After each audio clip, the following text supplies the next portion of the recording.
An option is a contract that allows you to buy or sell a unit of the underlying asset in the future at a fixed price.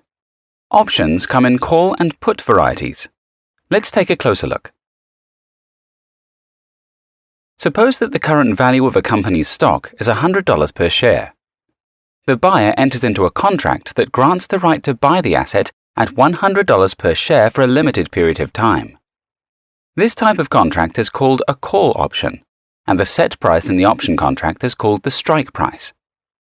For the purpose of this example, we will say that the cost of this contract is $2. In other words, this is the price of the option. Let's look at 3 possible scenarios. Scenario 1. The share price increases to $120 in the given time period. In this case, the buyer can exercise the option to buy shares at $100 and immediately sell them for $120, earning $20 minus the $2 that was paid for the option, for a total profit of $18. This is 900% of the $2 investment. Scenario 2. If the share price drops, for instance, to $80, it isn't profitable to use the option and buy shares for $100. So the option runs out, and the buyer loses the $2 invested in the option. Scenario 3. If the share price increases to $102, the income will be $2, which covers the amount paid for the option. This share price, beyond which the trader will make a profit, is called the break-even level for the purchased option. A put option works the same way, but in the opposite direction. With a put option, the option holder has the right to sell shares at a predetermined price. In the example above, where the share price drops, with a put option, the trader can buy the stock at $80 and sell for $100 as set in the option contract, thus making a profit. A special feature of classic options is that you don't have to wait for the expiration time in order to exercise the option. For example, a trader bought a put option for the same $2 and an hour later the asset price fell to $80.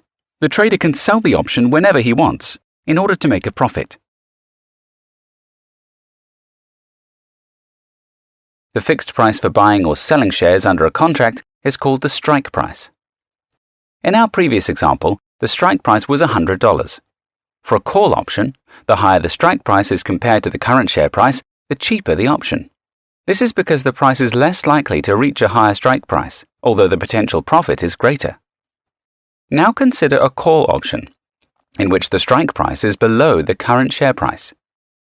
Options with strikes like these are called in-the-money options, since you are already making a profit.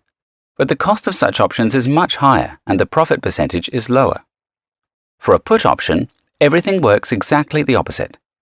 The higher the strike price is compared to the current share price, the more expensive the option. The lower the strike price, the cheaper the option. The expiration time is the deadline for using the right to buy, call, or sell, put, the asset at a fixed price, the strike price. The expiration usually falls at the end of the work week. This means, for example, that you can buy an option for the end of the current week or the following week or for the last week of the selected month.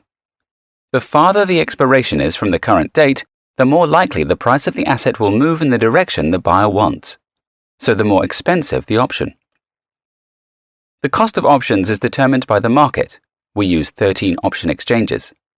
Market conditions depend on a combination of many factors: supply and demand among traders, price volatility in the past, time to expiration, and more. We wish you successful trading on the IQOption platform.